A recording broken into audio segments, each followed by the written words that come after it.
Quickly for the judges, Leonardo, first speaker for Saratoga. I believe we are neg first. And is everyone ready? Wait, just give me 1 second. Yeah. Oh, of course, trust me. Okay. Awesome. Since that's the case, time will start on my first speaker. We negate. We argue that the United Nations Security Council, or UNSC, should not abolish permanent membership. The UNSC is the most important branch of the UN, passing binding resolutions to address international threats, such as conflict, climate change, and economic instability. Its 5 permanent members, the US, Russia, China, the UK, and France, are known as the P5 and provide the most resources, as well as using the Council to negotiate a middle ground to avoid escalation. Thus, our sole contention is preserving peace. Although the UNSC isn't perfect, it has succeeded at its main goal, preventing war from escalating globally. Bosco 14 confirms that the Security Council is a group of major powers facilitating harmony. Local conflicts have ended without major powers being drawn in. In the 60 years that the Council has been operating, there has never been a sustained military clash between permanent members. Thus, former UN Secretary General Dag Hammarskjöld argues that the UN was not created in order to bring us to heaven, but in order to save us from hell. However, abolishing permanent membership ends peace in 2 key ways. Subway A is by destroying diplomacy. To maintain their privileges as permanent members, major powers choose diplomacy. Dialogue 23 explains that the status and rank that a permanent seat on the UNSC provides can incentivize the P5 to work with one another on issues, even when their foreign policy interests are divergent. This willingness is a space for diplomatic action. Historically, Gowan 18 finds that during the most dangerous phases of the Cold War, such as the 1948 Berlin blockade, the UN offered a rare venue where US and Soviet diplomats could exchange ideas on a one-to-one basis. 7 decades later, the UN still offers a safe space for these powers to strike compromises, such as on Korea, negotiated by China and the US in 2017. However, abolishing permanent membership destroys this diplomacy. Bosco writes that membership reform would alter the diplomatic balance and discourage major powers from using the Council as often as they do now. The impact is poor. UN diplomacy stops war, as the UN 23 reports that UN efforts over the years have contributed to preventing war on a global scale and saving millions of lives through peacemaking and preventive diplomacy. Subpoint B is by collapsing the Council. The permanent member's veto keeps major powers within the UNSC. Yonch 22 writes that the veto right was granted to the P5 countries to prevent them from leaving the UN and to ensure their involvement in the UNSC by allowing them to veto decisions against their national interests. Thus, abolishing permanent membership pushes major powers out of the UN. Cox 09 argues that removing the veto could result in the withdrawal of the UN's power base. Bosco 12 explains further that the most fundamental point about the veto is that you could not have a Security Council without it. Major powers would not grant an international body binding legal authority on matters of peace and security unless they are certain that it will not prejudice their interests. The alternative to the veto is no Security Council. This is historically proven by the UN's failed first version, the League of Nations. Davies 14 finds that the League of Nations had no veto. By the time it was most needed, the Second World War, none of the world powers were members. Without the veto, the UNSC would surely suffer the same fate. That would collapse the UNSC since major powers provide the most funding. Hooper 21 writes that P5 states are the largest financial contributors to the UN. The US and China alone are responsible for 34% of the total budget. The UN risks losing a significant amount of funding if it takes away the veto from the P5, which would reduce their power and influence. In addition, the P5 have the most global connections. Loisel 20 adds that permanent members count among the countries with the highest number of foreign representations. This dense diplomatic coverage means that permanent members are better able to source information to inform their decisions on country-specific issues. The impact is global cooperation. The UNSC is crucial for resolving global threats. Hilal 18 finds that the Security Council is the indispensable foundation of world order. It will address global problems such as wars, arms control, climate change, and diseases. Thus, we negate. Thank you.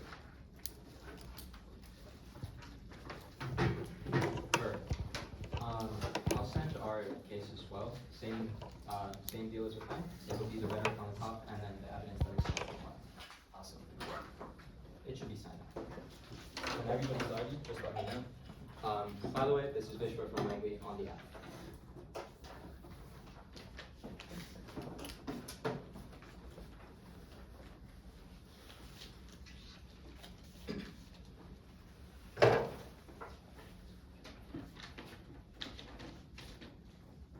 I just got it. Yeah, same here.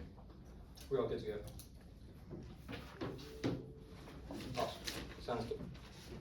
Let's start our time now.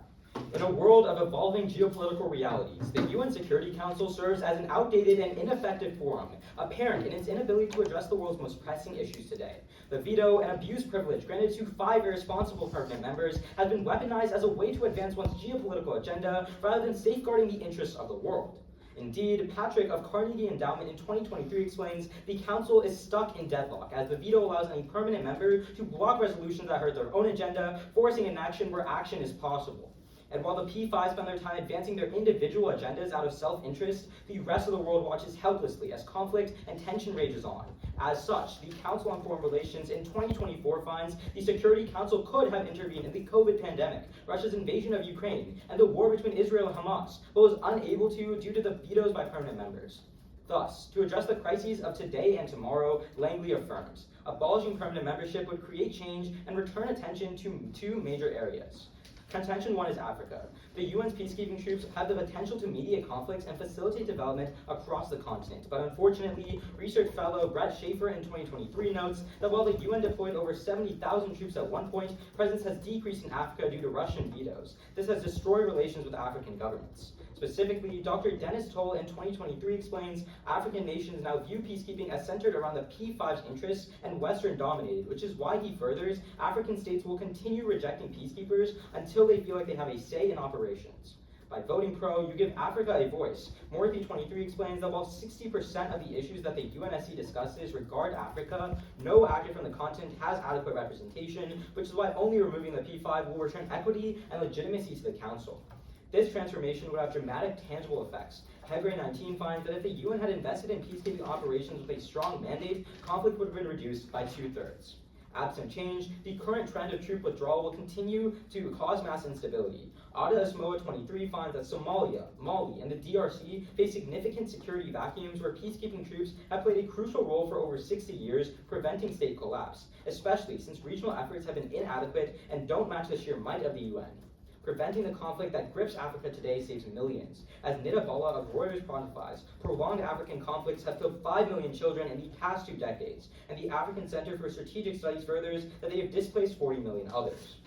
Contention 2 is genocide. The P5 power is so powerful that Salim Nahori of the Global Policy Forum in 2004 finds that merely the threat of a veto alone pressures the Council. This hidden veto prevents the Council from discussing key issues and weakens resolutions by removing language that the P5 disapproves of. Nahori continues that historically, the Council has failed to act during the Rwandan genocide due to the hidden vetoes of France and the United States. 800,000 died because permanent members considered intervention contrary to their interests. Reform in the form of a pro-ballot is urgently needed. Annabelle Werner of UCLA in 2022 finds the veto directly cost hundreds of thousands of lives. In the past, military intervention and UN action could have stopped militias from systematically massacring their own people. Without change, the status quo for genocide prevention will remain in action, but reform could save millions. Voting pro allows for a preemptive conflict resolution. Kalantar 19 explains preemptive mechanisms in addressing conflict would mitigate it and help states transitioning from civil wars. By abolishing permanent membership, the UNSC could take immediate action where atrocities are perpetrated, such as Syria. Absent change, the outcomes are devastating. Pigment 11 finds genocide is the leading cause of preventable deaths in the 21st century, taking more lives than war. Between 60 to 120 million experienced the brutality of genocide in the 20th century. For these reasons, Langley is so proud to affirm, and we urge you to do the same. Awesome. Ready for crossfire? Sounds great. Okay, since I spoke first, can I get the first question? That sounds great. Awesome. Let's start the time now. So let's consider this hypothetical, right? The UNSC, in the world of the AF, after you remove the veto and permanent membership, they pass a resolution demanding that all nuclear countries dismantle their nuclear arsenals. Do you think that these countries would listen? Hey, you have to prove that post-AF that resolution does get passed. It relates to international security. It's the UNSC deals with that. Okay, are there any resolutions on the table that say that? But that's always a possibility. If you have a threat of your national interest being threatened, you're not going to stay there and say, okay, we're just Sure, gonna see I mean, we it." can live in the realm of hypotheticals, or we can take a look at the real violence that systematically massacres millions of people today. I'd argue the latter is more important. Sure, can I get take the a question? You can get one after my question. Sure. Let's talk about UN collapse.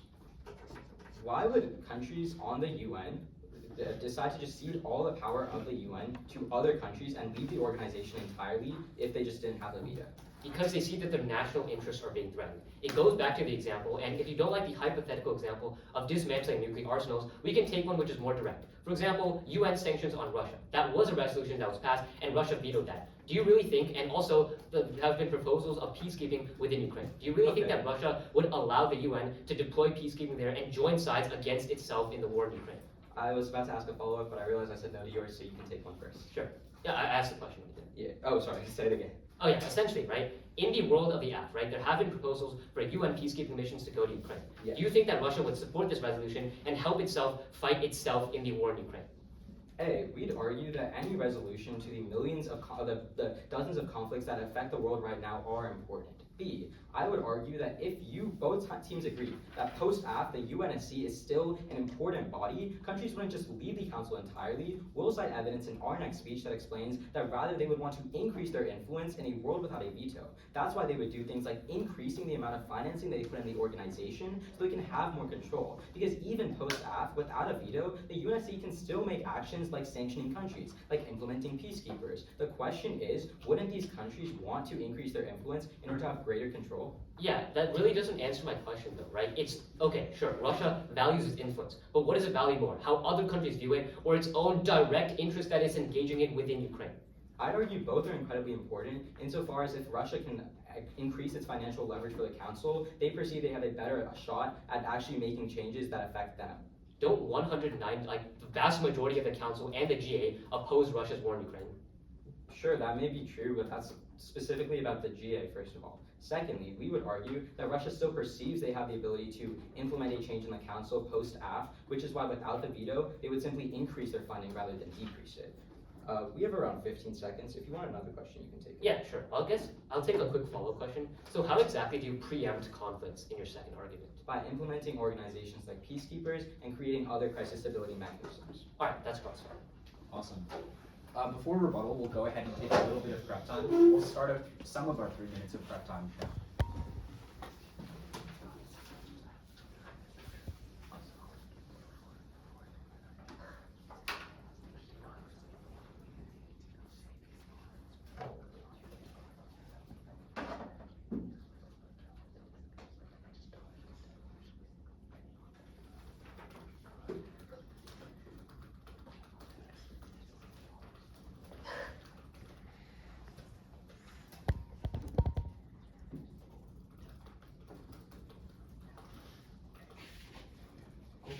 That was 35 seconds, so we have 2:25 remaining.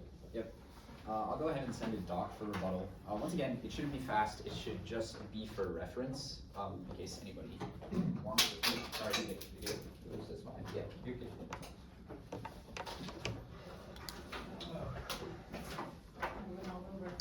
Oh, you can just leave it. I'll correct it. Oh, I mean, it's all good. I'm sending you a doc anyway. Okay, that's awesome. Oh, okay.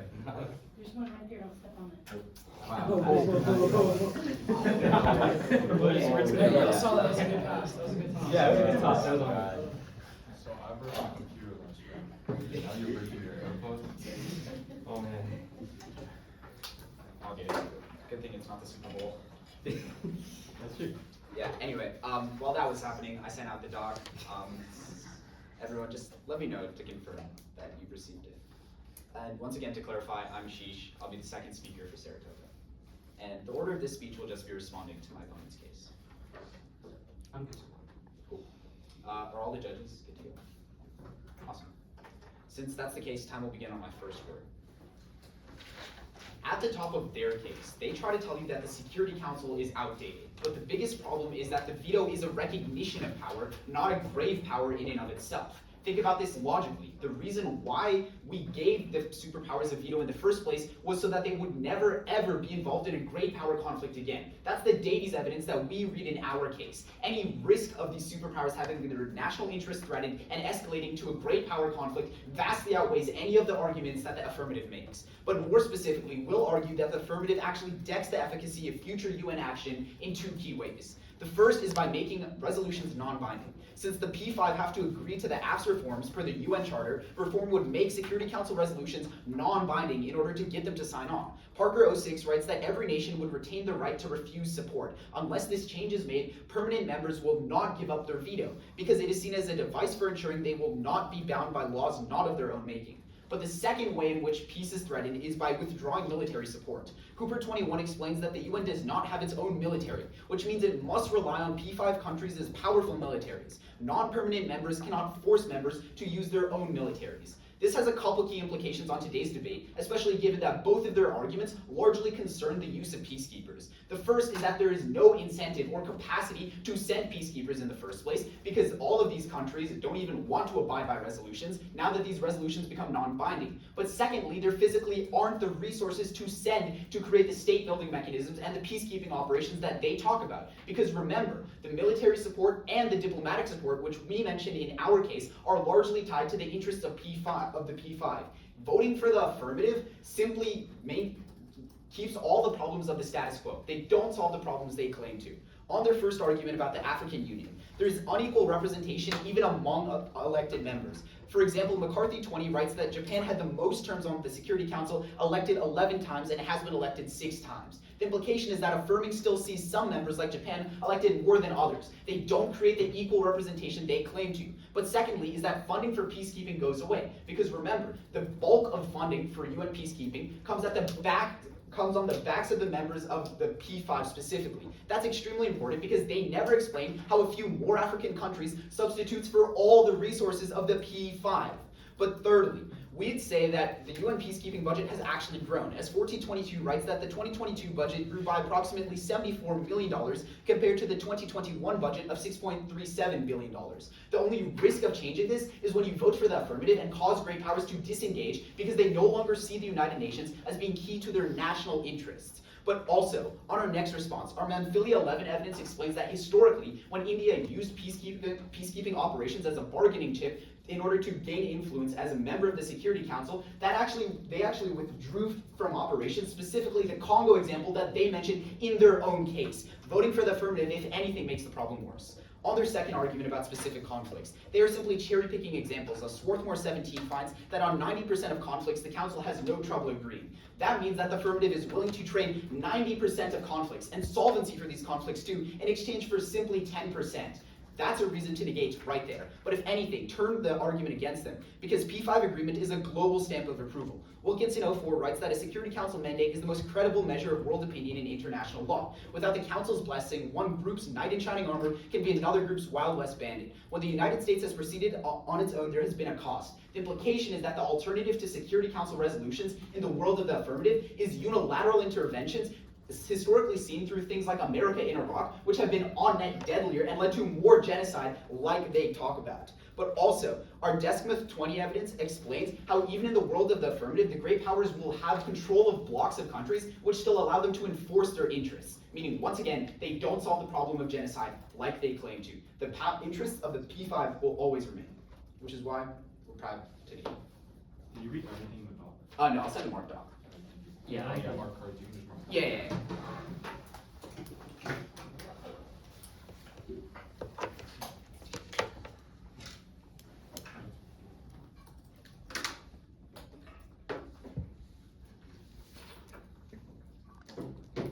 Okay.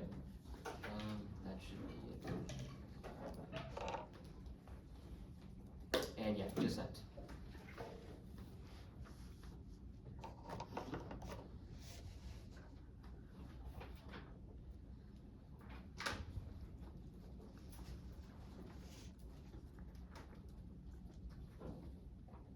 I haven't gone to get it. Yeah, I got it. I'm gonna touch this.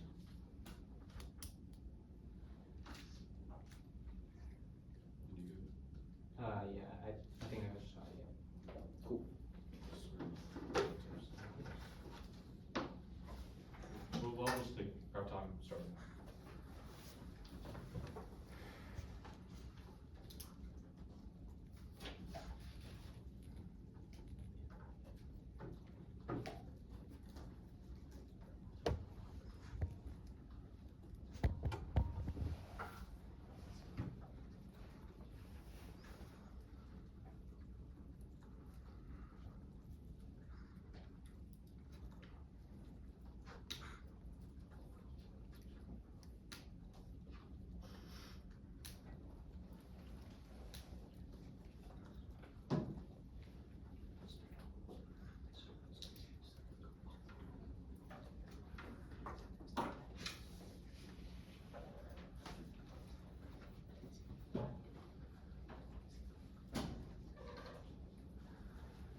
sending the document. Awesome. It should be sent. We'll let you know when we get it.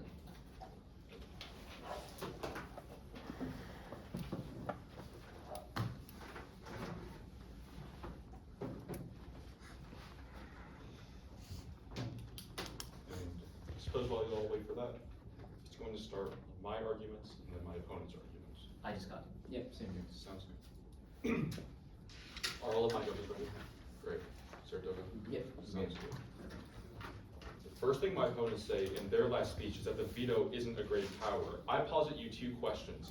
Is the inaction of interventions in places like Ukraine, in the African nations, not an example of our arguments being true and the veto being a great power? They have used the veto to weaponize their own interests, showing that the veto is indeed a great power. Our evidence explains that 60 million people have died in African conflicts that could have been prevented if we had allowed for things like intervention and the flow of aid. But let's talk about my specific arguments. On our first argument about Africa, the first response they have is that Africa wouldn't get more representation. However, our argument is that you get rid of vetoes, like Russia. If Russia can no longer veto resolutions that call for more troops in Africa for stability, then we can win our argument. The second response they have is that funding for peacekeeping operations would go away in our world. We'll get to this more on their funding argument, but you should note there are 190 other countries that could absolutely fund this. Overall, my opponents give you two more general responses. The first thing they tell you is that permanent members wouldn't get rid of the veto. However, that's not optional. They have to comply if the Security Council imposes things like binding regulations. That's what the resolution calls for. The second response they had is that the UN needs peacekeeping from the P5 militaries, but the P5 don't contribute the majority of peacekeeping operations. Indeed, India and Bangladesh both each have twice the amount of the total P5 combined, showing that the P5 are not necessary. On our second argument about genocide, the first response they have is that 90% of conflicts are being solved. This definitely is not true, and our more recent evidence says that 60 million people have been killed in the 21st century alone because of the inaction of the UNSC, proving that it is obviously true.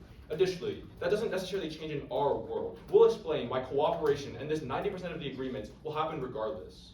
On our second argument about military intervention, the second response they have is that military interventions would increase in our world. But the US cannot just invade every single country because they are angry and lose the veto. This makes no sense because they know they would face international backlash.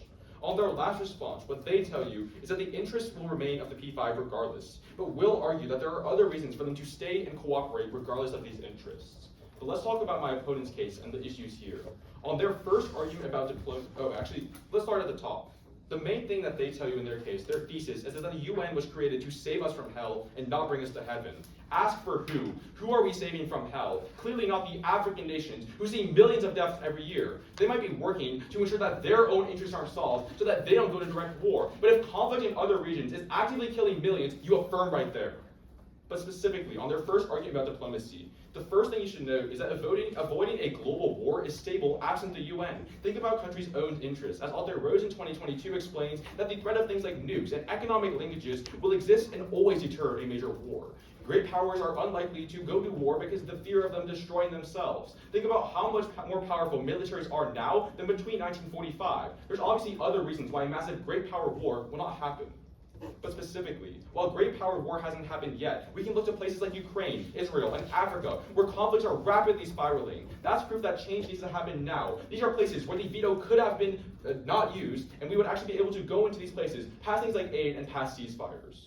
On their second argument about a complete collapse, the permanent five would never leave because of power vacuums that would follow, as Author Feldman in 2022 explains that the UN can be a force multiplier for the interests of the US if Washington competes for influence. Think about what happens if all 4 or 5 of the P5 leaves, but one of them joins back. Think about how much influence that single country would have because they want to gain control of their economies.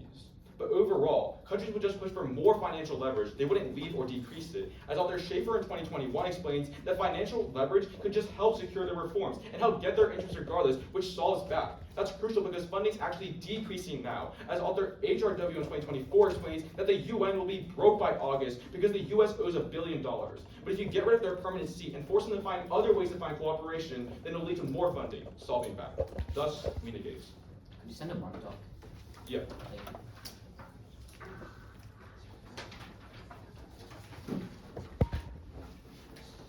And the doc is only for what I read on there. Yeah.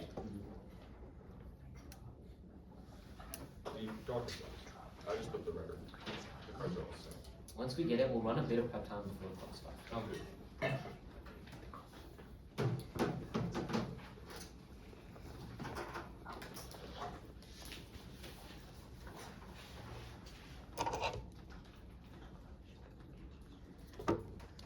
just got it. We have 2 minutes and 25 seconds of time remaining. We'll continue running that beginning now.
That's 1:35. So we have 50 seconds left. Cool. Go for cross. Awesome. Since I spoke first, can I get the first question? Sure. Good? Yeah. Awesome. Let's start time now. Would you agree with the statement that the veto is used when, like, superpower interests are threatened? Yeah. Okay, so that means that in a world without the veto, the interests of superpowers will be threatened by UN intervention, correct? Sure. However, Couldn't that potentially lead to escalation?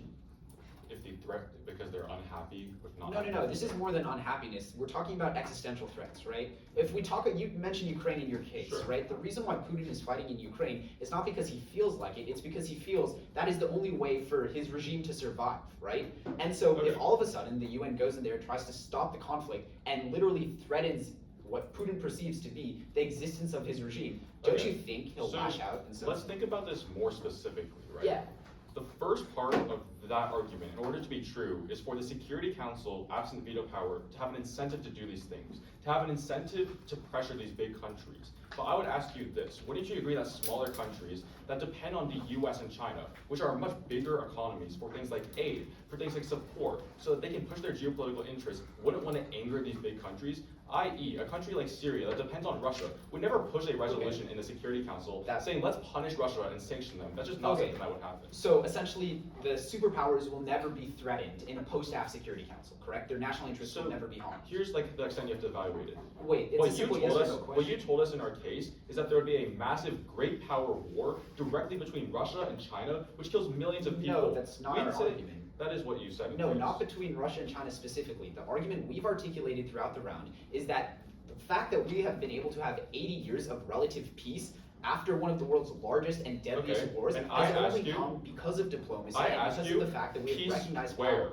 Where is this peace? Where is this peace? The fact that we don't have a world war right now. The first piece of evidence in our case is So- that yes, wait, let me finish really quickly. Sure. The regional conflicts you talk about have, as the name implied, stayed regional.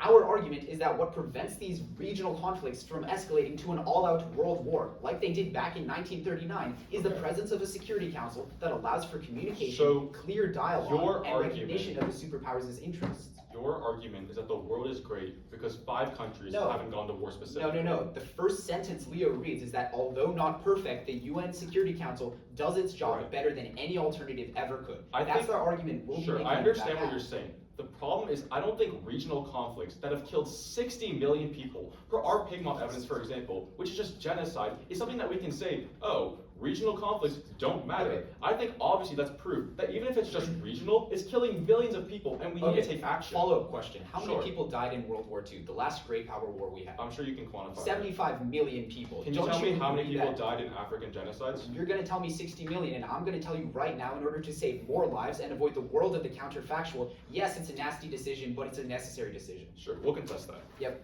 Cool. Alright, is everyone good for summary? Judges good? Awesome.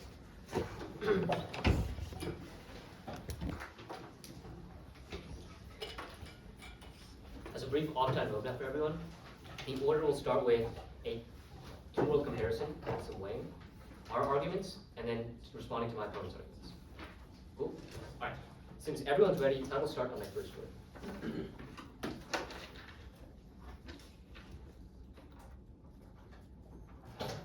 The question you need to ask yourself in this round is what is more important to the P5 countries that they tell you are so selfish? Their own direct national interests or how other countries perceive them. Russia violates international law all the time. China violates international law all the time. The US violates it as well. They don't care as much about how other countries perceive them as compared to their own direct national interests. That's why after years of sanctions and huge international backlash, Russia is still invading Ukraine. They live in a world of fantasy where after you pass and abolish permanent membership, somehow Russia just agrees to give up its war in Ukraine. That is not the case because they're a major power and they violate international law all the time. What the NAG advocates for is a pragmatic approach. We recognize that they're always going to be self-interested, so we keep their interests to the benefit of the whole world and prevent us from going into global nuclear war. With that said, they tell you also that their conflicts have killed 60 million without reform. But what our argument, because of the fact that the Council has resolved 90% of conflicts, is that the alternative to their 60 million is 600 million dead. You always prioritize preventing global war from escalating.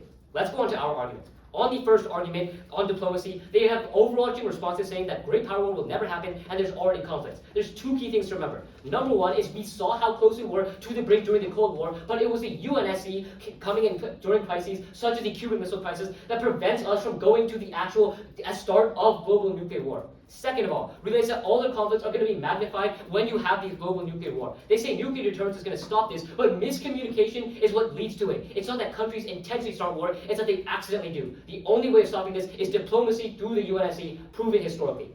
Let's go on to our second argument. The argument is very simple. At the time of founding, the veto was given to the P5 to get them to stay in the UN and always contribute lots of money. That's why the US and China alone contribute 34% of the budget. But when you remove this veto, because you directly threaten the national interests of these countries, it will cause them to leave the UN and going to cause the collapse of the UNSC, preventing any cooperation, not only on issues such as wars and climate change, but also any of their specific issues on Africa and genocide. They say a couple things. First, they say they're not going to leave because of influence. Ask yourself this: what do these great powers care about more? Interest, their direct national interest, or influence of other countries? I've already answered that question. It's clear that Russia is not going to give up their war in Ukraine. It's clear that any of these major powers are not going to listen. Second of all, they tell you that they're going to give more money. But once again, they dropped the League of Nations in here. Historically, the League of Nations had no veto, and by the time it was most needed at the Second World War, none of the world powers were in it. You prefer history on our side. Finally, they say that funding is decreasing right now, but their evidence literally says if these countries don't fund the UN will collapse. Obviously, we're saying historically, throughout 80 years of history, they've always funded the UN. You recognize that you prioritize UN collapse over any of their arguments, because to solve any of their arguments, you need the UN to exist. That's why you prioritize preventing the collapse first. Let's go on to their case. The biggest thing they miss is the fact that great powers are caring about their own national interests. That's why they historically are going to ignore resolution if it goes against their direct interest. It doesn't matter if you pass resolutions to stop genocide, insofar as they're going to ignore it because of great powers. Vote now. Thank you. We've taken 1 minute and 30 seconds of prep time. We will continue with the struggle.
Just so we're all on the same page, before I start,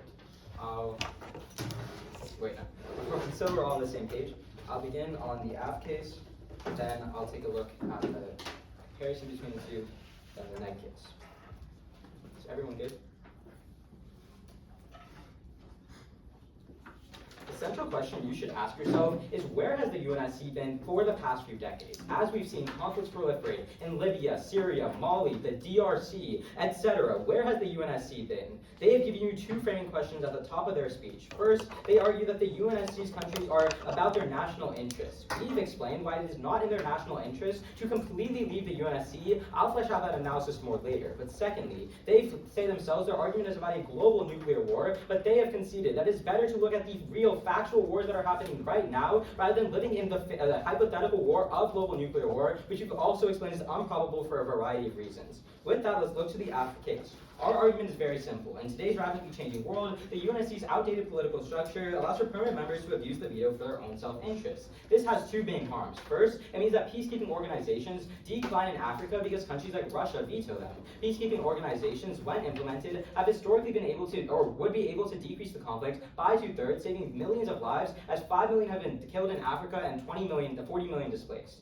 Secondly, they would be able to preemptively stop civil wars and conflicts in places that allow these civil wars and conflicts to proliferate into genocide. That's incredibly important because these genocides have claimed up to 60 to 120 million lives in the past few years. Let's go to their responses in the last speech. The first is that P5 members can, quote, ignore resolutions. I'll get to why they wouldn't ignore resolutions or opt out of the UN on their case, but we'd also argue it's not optional. They can't just opt out of the resolutions. Secondly, they say we need P5 countries for troops and funding, but they've conceded Connor's analysis that countries like India and Bangladesh are actually the biggest contributors to peacekeeping organizations. So even post-AF, we'll be able to have peacekeepers. Third, they say that 90% of conflicts are being solved right now, but they have no explanation of why that changes in the affirmative world. We can still have cooperation, and we can solve the 10% of conflicts that claim millions of lives now. Let's go to the weighing. First, we'd argue that instability in these countries is happening now, which means it's a question of urgency. Only voting AF solves the problem now. But secondly, where and when and how does their global war scenario happen? They've given you no explanation at all in their last speech, and we've explained why nuclear war is inherently unlikely, or the miscalculation they talk about is inherently unlikely. On that note, let's first take a look at their argument about diplomacy. They have essentially conceded Connor's analysis that even absent the UN, these countries still have economic linkages and the threat of nuclear destruction, which pulls them to a different negotiating table. They talk about the Cuban Missile Crisis, which was a personal negotiation between Gorbachev and JFK, and it proves our argument that they always have incentives to collaborate. And they've conceded that their argument is about miscommunications, but we'd argue these countries already have the incentive to prevent miscommunication if it would lead to a massive war. On their argument about collapse, I'll extend the response that post-AF countries have more incentive to increase their financial leverage in the system. Because if both sides agree that UNSC will be powerful post-AF, it's not a question of national interest versus influence. It's how can we use our influence in order to expand our national interest, which is why they would be increasing their funding. Cool. We have 50 seconds of time. We'll run some of that before Mrkva's beginning.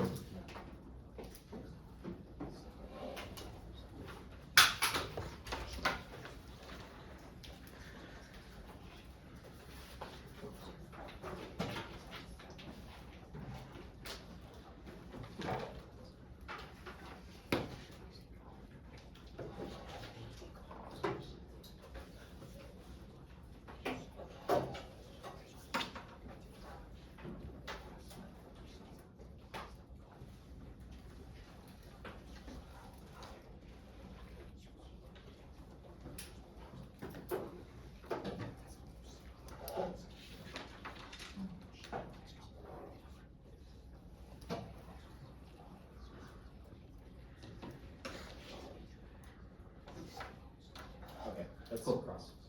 That's Oh, correct, sorry. cool. Going to Mrkva's? Sounds good. Awesome. Can I take the time? Go for it. Cool. Let's start time now. So you tell me that they're going to use influence to expand their national interest, right? Yes. So let's look back to this Russia example in Ukraine, right? Isn't Russia's national interest going against their influence since the vast majority of the UN absolutely despises the war in Ukraine? No, we'd argue the reason why Russia would stay in the Ukraine and actually increase funding post-AF is because they don't have the ability to blank check veto a resolution. That's why, because your own analysis says this would be, quote, harmful to Russia's national interests. That is the reason why they would increase their funding to have more leverage over the situation. If both sides agree, the UNSC has the potential to be a very powerful actor. The question is, would countries just throw their hands in the air post-AF? No. They know that the UNSC is still an important actor. That's why they'd be incentivized to increase their funding more. Wait, hang on, really quickly. You told me right there in your response that Russia's still going to stay in Ukraine while they're increasing funding.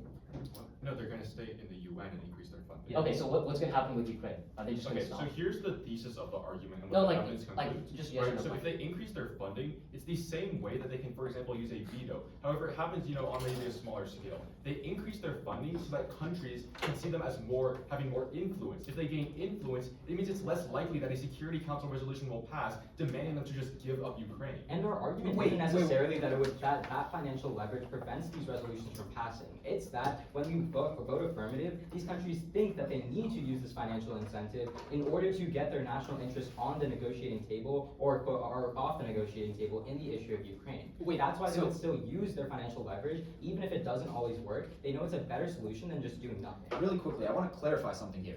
You are saying that in the world of the affirmative, the great powers simply use their financial leverage to maintain their national interests, correct? That's exactly what Doesn't we're that saying. imply, though, like in the previous cross, we also established that the only time the veto is used, the only time these millions of people die, is because of superpowers' national interests. So doesn't that mean you're still killing those millions of people you claim to save? So Because according to your own analysis, So- right, in your own words, I the understand national your interest. question. Wait, let Ashish finish. I understand Like your in your own words, right? You're claiming to somehow preserve national interests while also claiming to save millions of lives. This is a massive Sure. double bind. So- Please so- explain this. The problem with that analysis is that there's different levels of how important something is. Avoiding a global nuclear war that kills everyone, which is exactly what you told me in your summary speech would happen, is much more important to solving than, for example, gaining some resources in Africa. But because right now they have unprecedented leverage through the veto, they can do things, and they can do things like, veto resolutions in Africa so they can gain a benefit. But, And they have to do the benefit analysis. Our argument also, like the analysis that I've just given you and that we've been giving you throughout the round, is it's not necessarily whether these resolutions pass or don't pass. It's the fact that the UNSC is still a powerful actor in the future that gives these countries the incentive to use it by utilizing their financial leverage. So to and quickly- it's a response that's been under-responded to the whole So to time. quickly I think clarify that's this. time though. Sure. Cool. Is everyone good for final focus? Awesome. As a brief off-time roadmap for the judges, the order of this speech will be first covering the weighing debate, the two-world comparison, and then I'll just be covering the key points of clash in today's debate. Specifically, I'll be addressing the negative arguments first, then the affirmative. And since everyone's ready, time will begin on my first order. They have fundamentally conceded that all of the negatives arguments are a prior question. Remember, the vehicle for peace that they talk about is the United Nations. That means if we win any risk that the United Nations collapses or becomes less effective, that is a reason to vote for the negative because it harms all the peace that they claim to solve. That's the first voter in today's debate. Remember our argument about the United Nations collapsing. The reason why the P5 are in the UN in the first place is because of the veto power, because it recognizes their power. Voting for the affirmative takes away the veto power and harms direct national interest for these superpowers, which would cause them for leave. You might think this seems like unlikely on face, but they have conceded historical precedents for this happening with the League of Nations. That's the Davies evidence that we have read in every single speech in the round. And we all know what happened after the League of Nations dissolved. It led to the devastating onslaught of World War II. They have also conceded another key argument, which is the fact that anytime the direct interests of these global superpowers are threatened, conflicts escalate. Regardless of whether or not a global power war breaks out, they've conceded Leo's analysis, which is that the regional conflicts they talk about on net get worse, because the superpowers, feeling that their national interests are threatened, use things like proxies to escalate in the places they talk about. For example, Africa, where Russia would likely use the Wagner Group, or Russia could even directly increase their involvement in Ukraine if they felt that the Security Council was threatening their existence. That is the fundamental problem that they misunderstand. They just tell you that, oh, the Security Council would be powerful, but recognize that the existence of this state is the first priority that all of these superpowers have. If they feel that the Security Council threatens their existence, they will choose to not follow these resolutions. Without the support of the P5, there is nothing guaranteeing the legality of the Security Council. That leads me into the next voter in today's debate, which is their own case. Remember, they ask you where has the United Nations been? It has been a forum for dialogue and communication between great powers, which has averted and prevented conflict from escalating. They have conceded that on net, conflicts become 10 times worse in their world because right now we solve 90% of conflicts. To keep it that way, vote nay. Thank you.